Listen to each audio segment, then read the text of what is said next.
चलो दोस्तों, आज शुरू करते हैं हम अपना पहला चैप्टर जो है नंबर सिस्टम। मीन्स बेसिक के बाद यदि हमने कोई चैप्टर शुरू किया है उसका नाम है नंबर सिस्टम।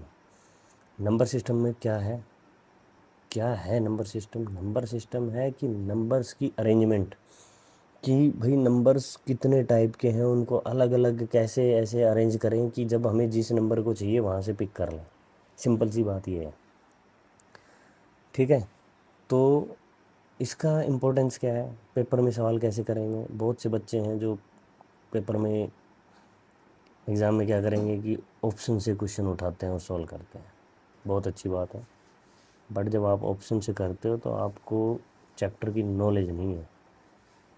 यदि चैप्टर की नॉलेज है तो आप ऑप्शन से नहीं उठाओगे, आप उस चीज़ को देख के और उसको फाइंड करोगे कि यार ये चीज़ ऐसे दी है, इसमें एक्चुअल पूछा क्या है, ठीक है। तो मैं इसलिए बोल रहा हूँ कि ये बेस है नंबर सिस्टम। आप देखो यूपीएससी का एग्ज़ाम है, यूपीएससी के एग्ज़ाम में क्या है, नंबर सिस्टम बहुत ज़्यादा नंबर का आता है, ठीक है। तो सी सेट का पेपर हुआ, सी सेट का पेपर एसएससी वाले बच्चों के लिए कुछ भी नहीं है, लेकिन यूपीएससी वाले बच्चों के लिए बहुत बढ़िया हुआ है। इसीलिए है क्योंकि जिसने जिस चैप्टर को, जिस सब्जेक्ट को अच्छे से पढ़ा है उनके लिए वो सब्जेक्ट बहुत ईजी हो जाता है। तो ज़्यादा बात नहीं करेंगे, हम चैप्टर पे अपनी शुरुआत शुरू करते हैं।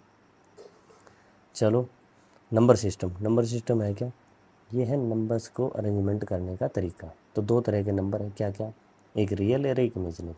एक्चुअल में जब रियल और इमेजिनरी को एक साथ कंबाइंड करके लिखा गया तो वो लिखा गया ए प्लस आयोटा बी। अब ये एक कॉम्प्लेक्स नंबर है पूरा ही, मतलब इस नंबर में दो चीज़ें हैं, एक रियल पार्ट है और एक इमेजिनरी पार्ट है। ये रियल पार्ट है और ये इमेजिनरी, ठीक है। तो रियल पार्ट में मतलब, रियल पार्ट वो है कि जीरो से लेके यहाँ इनफाइनाइट तक और यहाँ पे माइनस इनफाइनाइट तक, इनके बीच में माइनस इनफाइनाइट से प्लस इनफाइनाइट के बीच में जो भी नंबर है सब रियल पार्ट में आते हैं।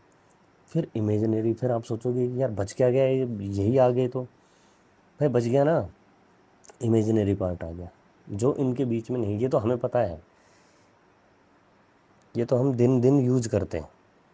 इमेजिनरी पार्ट वो पार्ट है जिसको हम यूज करते नहीं है, जो होता है कौन सा? आयोटा भी। आयोटा की वैल्यू होती है -1 का स्क्वायर रूट, ठीक। रियल और इमेजिनरी पार्ट समझ में आ गया आपको, ठीक है। तो अब आयोटा स्क्वायर क्या हो जाएगा? -1। आयोटा क्यूब क्या हो जाएगा? माइनस आयोटा, ठीक है। अब आप समझो, इमेजिनरी पार्ट को अभी आप साइड में रखें। वैसे इतना ये चीज़ें आपकी समझ में आनी चाहिए थी, मैंने बता दी है, इसको आप साइड कर दो। आप अभी आपको पढ़ना है, क्योंकि हम पढ़ रहे हैं बेसिक। जिस दिन एडवांस में चलेंगे आपको सारी चीज़ें समझाई जाएंगी। अभी आप पढ़ रहे हैं बिल्कुल बेसिक से। तो बेसिक से अब आप आ जाओ रियल नंबर पे। रियल नंबर क्या क्या है मैंने बताया, माइनस इनफाइनाइट से लेके प्लस इनफाइनाइट तक की जितनी भी चीज़ें हैं इनके बीच में वो सब है। तो बोलोगे सर ये तो गिनती बता रहे हो आप। अरे गिनती का मतलब 1 से 2 3 4, अब 1 और 2 के बीच में बहुत से नंबर हैं, वो कहाँ जाएंगे? वो भी रियल नंबर के पार्ट है। कौन से? जैसे मैं बोल दूँ 0.5, 2/3, 2/5, 2/7, ये क्या है?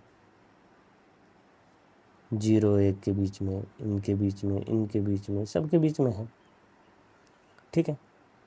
तो ये सब क्या है? 0 और 1 के बीच की संख्याएं हैं। तो आपको ये पता होना चाहिए कि ये ऐसे कुछ नंबर और हैं जो हैं यहाँ। फिर दूसरी बात, अब ये तो आ गए सर, ठीक है सर लिख दिए। और क्या है सर? और भी हैं, जैसे 0.3333, ये तो वहाँ नहीं देखा ना आपने, लेकिन यहाँ है। इसको कैसे लिखते हैं? 0.3 पे बार, ऐसे लिख देंगे, ठीक है। तो चीज़ें क्या है कि आपके सामने जो चीज़ें आ रही हैं आपने उनको कैसे सोल्व करना है वो देखना है। तो अब इसमें दो पार्ट हो गए, रैशनल। अब रियल नंबर थे ना, तो उनको अब अलग फर्दर डिवाइड किया गया। नंबर ये इनफाइनाइट से इनके बीच में जो जो नंबर थे उनको सेपरेट करते चलेंगे अब हम। तो वो बोलता है रैशनल। रैशनल नंबर कौन से हैं? जिनको p/q की फॉर्म में लिखा जाता है। पी बाई क्यू मतलब ऊपर जैसे 3 लिख दिया, नीचे 5 लिख दिया, तो ये पी हो गया, ये क्यू हो गया, पी बाई क्यू फॉर्म में लिख दिया। ठीक है, इसकी एक कंडीशन है क्या, क्यू 0 के इक्वल नहीं होना चाहिए कभी भी। क्यों नहीं होना चाहिए? अब देखो किसी संख्या को, यहाँ पे 3 कंडीशन है, पहले उन 3 कंडीशन को अच्छे समझ लो। मैं कह रहा हूँ कि a बाई 0 पहली कंडीशन है, दूसरी कंडीशन है 0 बाई 0, या लिख दो आप इसको 0 बाई 0 को लास्ट लेंगे हम, आप लिख दो 0 बाई a, और तीसरी लिख दो 0 बाई 0। ये 3 कंडीशन है। तो a बाई 0 जो लिखा मैंने उसको मैं क्या कहूँगा, a था और उसको 0 से भाग किया, क्या आया, इनफाइनाइट। क्यों आया ये आता ना इनफाइनाइट, अभी आपने देखा होगा स्क्रीन पे कि a बाई 0 यदि मैं करूँ तो क्या आएगा, इनफाइनाइट आएगा। क्यों आया, अब देखो a था, 0 से भाग किया,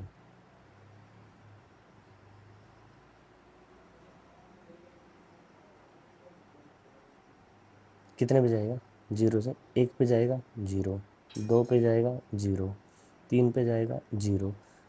कहने का मतलब ये है कि हमें 0 को एक इतनी बड़ी संख्या से गुना करना पड़ेगा, तब जाके कहीं वो इसके इक्वल आएगी।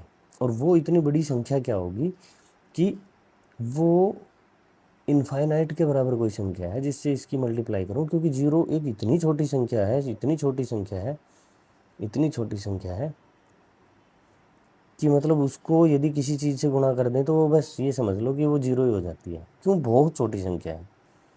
और ऐसे ही इसको किसी से यदि 0 किसी को भाग करता है तो उसको भी बहुत बड़ी संख्या से गुणा करना पड़ेगा, जब जाके वो उस संख्या की इक्वल आएगी, तो वो इनफाइनाइट की इक्वल होती है। इसलिए इसको क्या लिया गया, ये क्या हो गया, इनफाइनाइट। ठीक है, ये आ गया इनफाइनाइट। अब दूसरी कंडीशन, कंडीशन 2, कंडीशन 2, 0 को भाग करेंगे हम a से, 0 को a से भाग करेंगे, क्या आएगा, ठीक है, क्या आएगा, 0 पे। भाई 0 को a से भाग करूँगा, 0 पे आएगा तभी 0 आएगा, अदरवाइज देखो आप 1 पे भाग किया a आ गया, 2 पे भाग किया 2a आ गया, 3 पे भाग किया तो नहीं आएगा ना। तो केवल एक कंडीशन है कि 0 को यदि मैं किससे भाग करूँ, 0, a को किससे गुणा करूँ, 0 से गुणा करूँ, तो ही मेरा 0 आएगा। ठीक है, तो ये जो सेकंड कंडीशन है ये होती है क्या, 0 बाई समथिंग इजकल टू 0। समझ में आई आपके बात। कंडीशन तीसरी है कि 0 बाई 0 क्या होगा सर, अब ये किसके इक्वल होगा,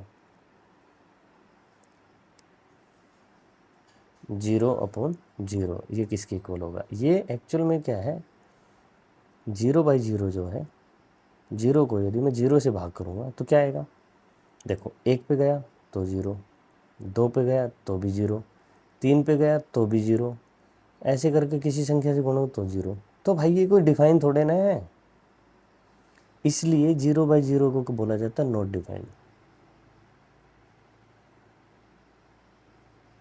ठीक है, इसको डिफाइंड ही नहीं कर सकते हम भाई। 0 किसी को डिफाइन कैसे करोगे कि स्पेसिफिक चीज़ पे यदि जाके वो चीज़ आ जाए। जैसे मैं बोला 5 को मैंने भाग किया 10, 10 को भाग किया 5 से, मेरे को पता है 2 पे गया तो 10 आ गया।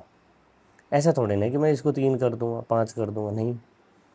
लेकिन जब मैं 0 को 0 से भाग किया तो 0 बन जा 0, 0 2 से 0, हर जिस पे भी कर रहा हूँ उसी पे 0 आएगा। तो कोई एक स्पेशल आंसर नहीं है, एक स्पेसिफिक आंसर नहीं है, इसलिए इसको बोला गया नॉट डिफाइंड। ये 3 चीज़ बात समझ में आ गई आपको, ये समझानी थी। कल को पेपर में डायरेक्ट सवाल आ जाता है और आप घूमते रहो। तो यहाँ पे बोला गया पी बाई क्यू फॉर्मेट में होना चाहिए रैशनल नंबर, और क्यू 0 के इक्वल नहीं होना चाहिए। समझ में आया, क्यों नहीं होना चाहिए, क्योंकि क्या आ जाएगा फिर, इनफाइनाइट आ जाता है, इसलिए नहीं होना चाहिए। कंडीशन 1 समझ में आई तुम्हें, P by Q. P by Q का मतलब क्या होता है, कोई भी फॉर्म ऐसी फॉर्मेट में हो तो 0.5 को पी बाई क्यू फॉर्म में लिख सकते हैं बिल्कुल, 5/10, 1/2 आ गई। ठीक है, एक कंडीशन होगी कंप्लीट। यहीं इरेशनल नंबर में क्या होगा, ये पी बाई क्यू फॉर्म लिख ही नहीं पाएंगे आप, नहीं लिख पाएंगे। क्यों नहीं लिख पाएंगे? अब जो बात मैं बोल रहा हूँ उसको बहुत ध्यान से सुन लेना। सबसे इम्पोर्टेंट बात अब शुरू होती है आपकी, नंबर सिस्टम की सबसे इम्पोर्टेंट बात अब शुरू होती है।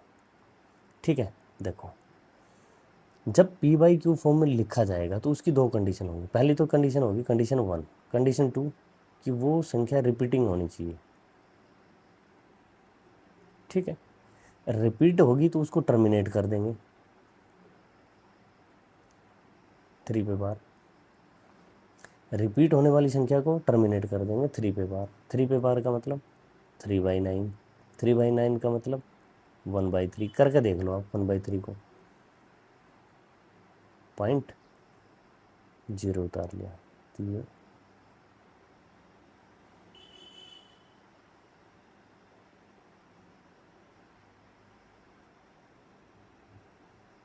ठीक है। आप समझ में आ गया कि पहले क्या चीज़ चाहिए आपको, कि संख्या रिपीट होनी चाहिए। दूसरी, रिपीट होगी तो वो टर्मिनेट हो जाएगी। तीसरी कंडीशन है कि ये रिपीट, यदि ये रिपीट हो रही है तो ये टर्मिनेट हो जाएगी, टर्मिनेट हो जाएगी। ये 3 कंडीशन है किसी नंबर को आइडेंटिफाई करने के लिए कि वो रैशनल है या इरेशनल है। उसके लिए 3 कंडीशन है। पहला तो क्या, कि कोई संख्या रिपीट है। रिपीट है मतलब वो टर्मिनेट हो जाएगी। रिपीट है तो टर्मिनेट होगी, टर्मिनेट होगी तो पी बाई क्यू फॉर्म में लिखी जाएगी। ये बात लिखो आप, बिल्कुल लिखो कि रिपीट है तो टर्मिनेट होगी। जैसे इसको मैंने टर्मिनेट करना है तो मैं क्या करूँगा, 3 पे बार, ये टर्मिनेट होगी। टर्मिनेट है तो पी बाई क्यू फॉर्म में लिखी जाएगी। ये बात लिख दो। ठीक, रैशनल नंबर के केस में क्या है, कोई संख्या यदि रिपीट है तो टर्मिनेट होगी, टर्मिनेट है तो वो पी बाई क्यू फॉर्म में लिखी जाएगी। दूसरी यही कंडीशन आ जाती है, दूसरी कंडीशन आपकी किसकी, ठीक है, दूसरी कंडीशन आ जाती है इरेशनल नंबर की। यहाँ लिखो इरेशनल नंबर।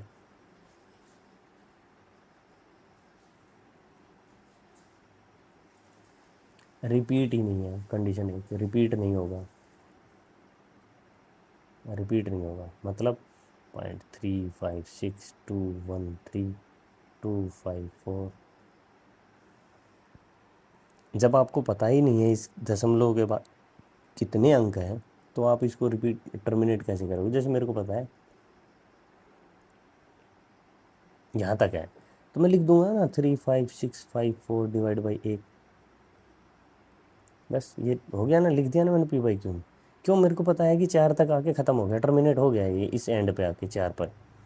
लेकिन मेरे को पता ही नहीं है कि ये रिपीट, ये टर्मिनेट हो गया या नहीं, ये ख़त्म ही नहीं हो रहा तो रिपीट नहीं हो रही। रिपीट नहीं होगी तो कंडीशन 2 फेल होगी। कौन सी, टर्मिनेट नहीं होगी, टर्मिनेट भी नहीं होगी। जब रिपीट नहीं हो रही तो टर्मिनेट नहीं होगी, और जब टर्मिनेट नहीं हुई तो कंडीशन 3 भी फेल होगी कि वो पी बाई क्यू फॉर्म में लिखी ही नहीं जाएगी। भाई टर्मिनेट होगी तभी तो पी बाई क्यू फॉर्म में लिखते। अब जब ना रिपीट हुई ना टर्मिनेट हुई तो पी बाई क्यू फॉर्म में लिखा ही नहीं गया, तो पी बाई क्यू फॉर्म में नहीं लिखा गया तो वो इरेशनल होगी। तो ये इसलिए जाके रैशनल और इरेशनल का कॉन्सेप्ट यहाँ जाके होता है। बहुत इंपॉर्टेंट कॉन्सेप्ट है, पेपर में डायरेक्ट क्वेश्चन पूछ लेंगे आपसे। ठीक है, तो आपको करने होंगे। अब समझो, एक है चीज़ पाई। पाई की वैल्यू बहुत जगह दे रखी है 22/7 या 3.14 ऐसे करके दिया होगा। देखो ये जो है ना, ये वैल्यू, ये वाली आप कहोगे सर पाई तो इरेशनल है लेकिन 22/7 तो रैशनल। हाँ हाँ, 22/7 रैशनल है, पी बाई क्यू फॉर्म में लिख रखा है। ये भी रैशनल है, पी बाई क्यू फॉर्म में लिख रखा है। लेकिन ये चीज़ें पाई की अप्रोक्स वैल्यू है, अप्रोक्स वैल्यू है, एग्जैक्ट वैल्यू नहीं है।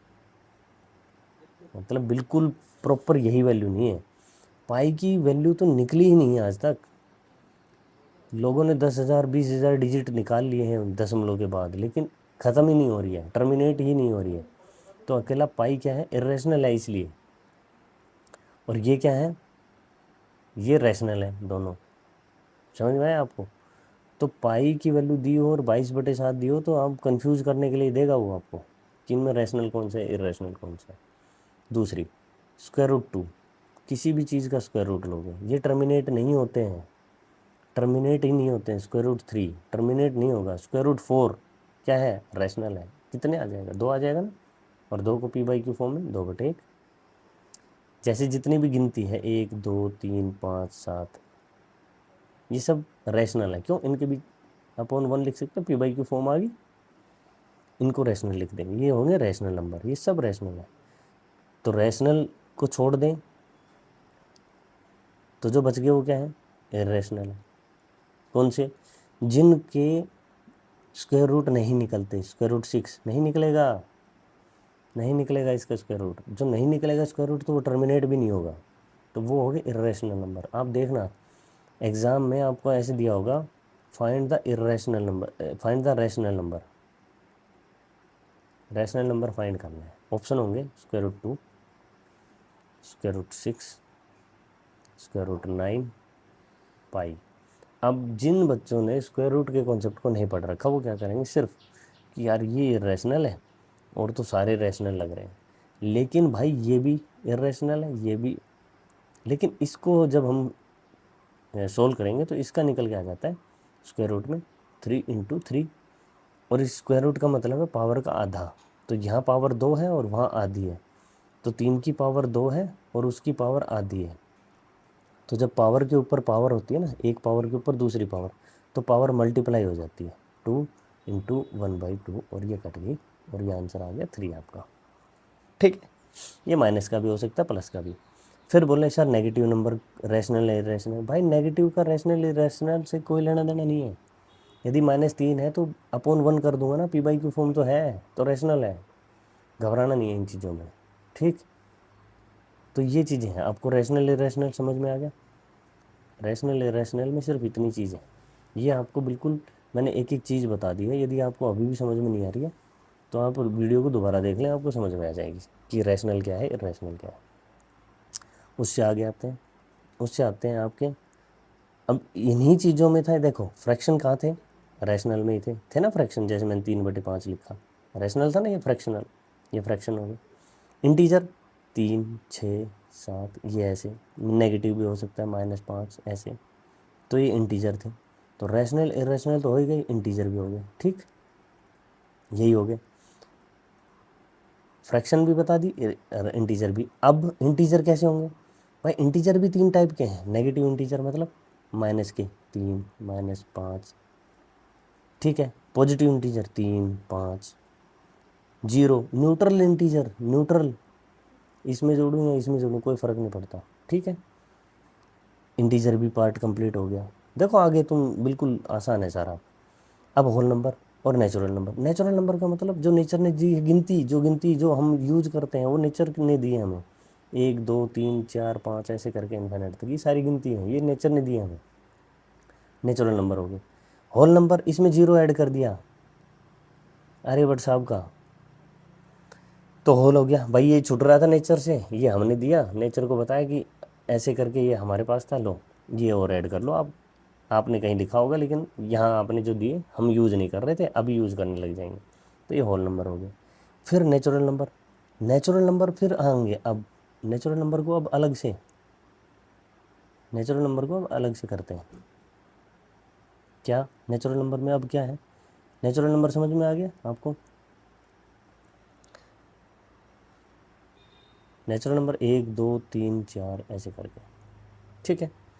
नेचुरल नंबर छोड़ दो, आप होल नंबर लो। इसमें ये नेचुरल नंबर इसमें लिख रखा है, ये होल नंबर के पार्ट है सारे, ठीक है। होल नंबर के ही पार्ट है ये भी, ये ऐसे सारे होल नंबर से ही निकाल लो इनको, ठीक है।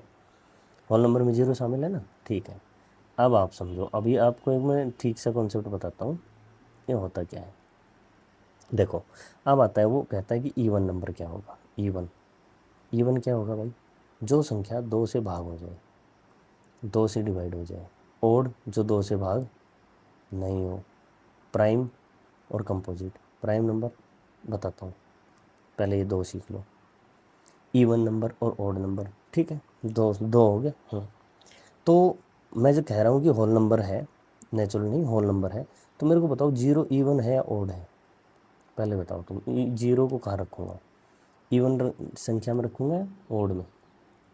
पहली बात, यदि कोई संख्या 2 से भाग हो जाए, 2 जीरो जीरो भाग हो गई, जीरो क्या है, इवन, पहली कंडीशन सेटिस्फाई। ठीक, अभी आप कंफ्यूज हो जाओ, नहीं सर ये तो सर जीरो तो 3 से भाग हो जाएगी, सबसे भाग हो जाएगी, ये थोड़ा सा कन्फ्यूजिंग है सर। कन्फ्यूजिंग कुछ है ही नहीं, मैथ में एक्सेप्शन है ही नहीं। अब समझो, एक डेफिनेशन तो ये है कि 2 से भाग हो जाए, दूसरी डेफिनेशन ये है कि 2 लगातार इवन संख्याएं हैं ना, यदि कोई 2 लगातार इवन संख्याएं, जैसे 2 4 6 8, ये लगातार है ना, इनके बीच का डिफरेंस हमेशा 2 ही होगा। ठीक है, 2 लगातार इवन संख्याओं के बीच का डिफरेंस हमेशा 2 ही होता है। पहली बात समझ में आ गई। अब इसको कैसे देखोगे, यहाँ देखो, मैंने लिखा -6, अगली आएगी -4, अगली आएगी -2, फिर आप बोलोगे सर 2, फिर बोलोगे सर 4, फिर बोलोगे 6। ठीक है, लिख दिया मैंने। यदि तो इस डेफिनेशन के हिसाब से चलूँ मैं कि ये रियल नंबर, नेचुरल नंबर के ही पार्ट हैं ये, तो यहाँ जीरो गुम हो गया हमारा। ठीक, लेकिन जीरो किस में आएगा, इवन में आएगा, ओड में आएगा, किस में आएगा? तो जीरो यहाँ देखो। अब आप जीरो को देखने के लिए आपको देखना पड़ेगा दूसरी डेफिनेशन, 2 लगातार इवन संख्याएं, इसके बीच का डिफरेंस कितना है, 2। कल बताया था ना, 1 से 7, यदि इसमें से इसको घटाऊंगा, 6 में से घटाया मैंने 2, इसके बीच का डिफरेंस 2, इसके बीच का डिफरेंस देखो, -2 में से घटाया किसको, 2 को, +2 को, तो क्या है ये -2, और ये माइनस का ही अंदर जाएगा, माइनस प्लस -2, ये -4, मतलब इनके बीच का डिफरेंस आ गया 4। जैसे मैं कहूँ 2 में से घटा दो, 2 में से -2 को माइनस कर दो, तो 2, ये माइनस का निशान अंदर जाएगा, इसके साथ टकराएगा, माइनस माइनस प्लस 4, इन दोनों के बीच का गैप है 4। लेकिन यदि ये दोनों लगातार इवन संख्याएं होती तो इनके बीच का डिफरेंस आता कितना, 2, आया कितना, 4। मतलब कोई एक इवन संख्या है जो इन दोनों के बीच में बैठी है। अब वो कैसे पता करेंगे, देखो अब यहाँ है 0, क्यों, क्योंकि -2 से यदि मैं 0 पे जाऊँगा तो मेरे को पहले 1 पे जाना पड़ेगा, और 1 से फिर जाना -1 पे जाना पड़ेगा, और उससे फिर जाना पड़ेगा 0। तो ये 2 का डिफरेंस हो गया, -1 गए, यहाँ से -1 पे गया। देखो 0 में से घटाना है किसको, 2 को, -2 को, अंदर गया, 0 + 2 बराबर 2 आ गया। ठीक, अब 2 में से 0 को घटा दो, यहाँ भी 2 आ गया। तो मतलब समझो आप कि दो संख्याएं हैं, उनके बीच लगातार इवन संख्या है, उनके बीच का डिफरेंस हमेशा 2 होगा। तो यहाँ भी 2 का डिफरेंस आ गया, यहाँ भी 2 का, इसलिए 0 एक इवन संख्या है, ना कि ओड संख्या है। इसलिए मैं बोल रहा था कि ये जो आपने बनाया है डायग्राम, इसमें नेचुरल नंबर की जगह ये सारी चीज़ें होल नंबर से निकल के आती हैं। इसको होल नंबर से आप मैच कर लें। ठीक, अब समझो अगली इवन होगी, ओड तो होगी, 2 से भाग नहीं हो रही। ठीक है, प्राइम और कंपोजिट। प्राइम नंबर क्या है, प्राइम संख्या। अब इसमें डेफिनेशन लिख लो बिल्कुल इसकी। प्राइम संख्या वो संख्या है जिसके केवल और केवल 2 फैक्टर हैं।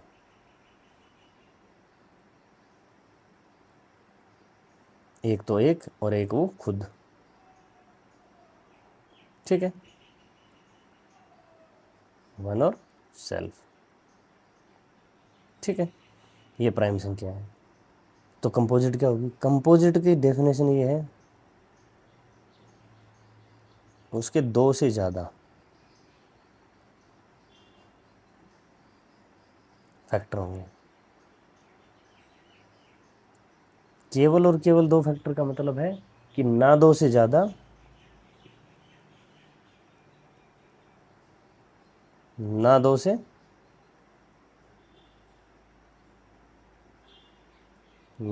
ज़्यादा, ना 2 से कम। ये डेफिनेशन है इसकी। प्राइम नंबर की डेफिनेशन है कि केवल 2 फैक्टर है, ना 2 से ज़्यादा, ना 2 से कम। लेकिन वही कंपोजिट की है कि उसके दो से ज़्यादा ही फैक्टर होंगे, ना तो दो हो सकते ना दो से कम। तो जैसे जैसे मैं बोलूँ चार, चार के फैक्टर कितने हैं? दो से भाग होता है, फैक्टर का मतलब जिससे वो भाग हो जाए।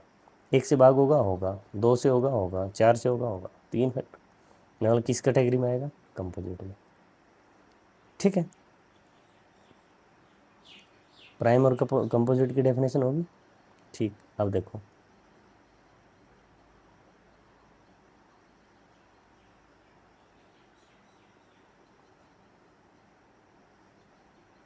ठीक है,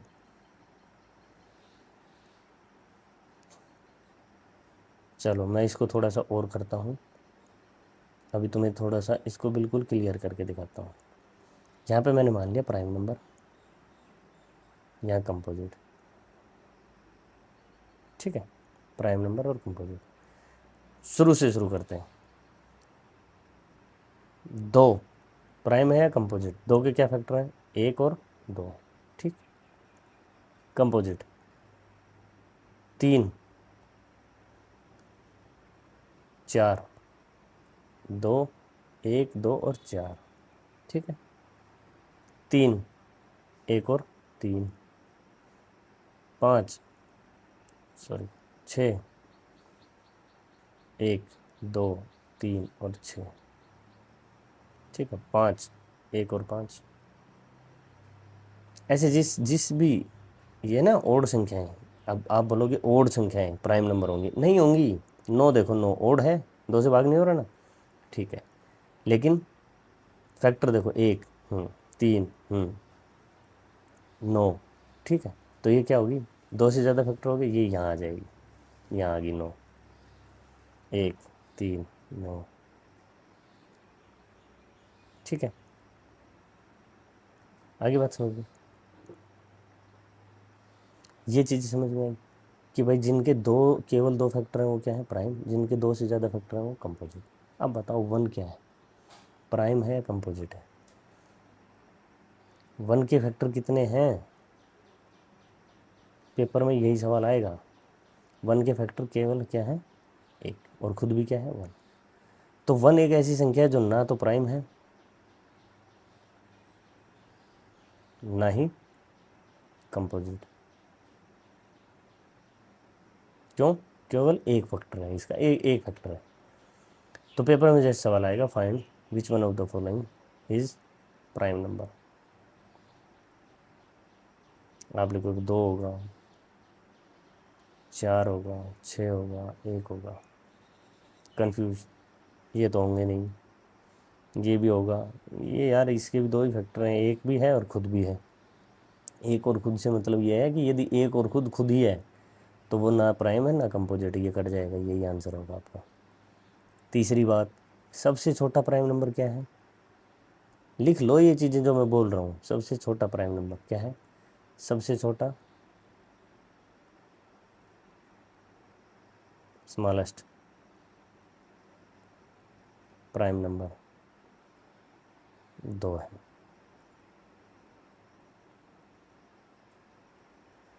ये बातें लिख लो। ठीक है, हो गया यहाँ तक? किसी को कोई दिक्कत? जब यहाँ तक कोई दिक्कत नहीं है तो अभी आप आगे देखो, मैं आपको दिखाता हूँ। ये डायग्राम देखो आप। यदि आपने इसको समझ लिया तो अब आप इस डायग्राम को एक बार देखें।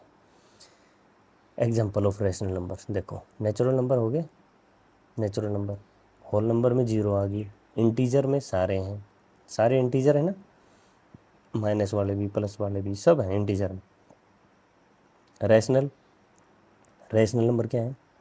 ये सब, जी इतना पूरा बड़ा पार्ट ये क्या है? ये रियल नंबर है।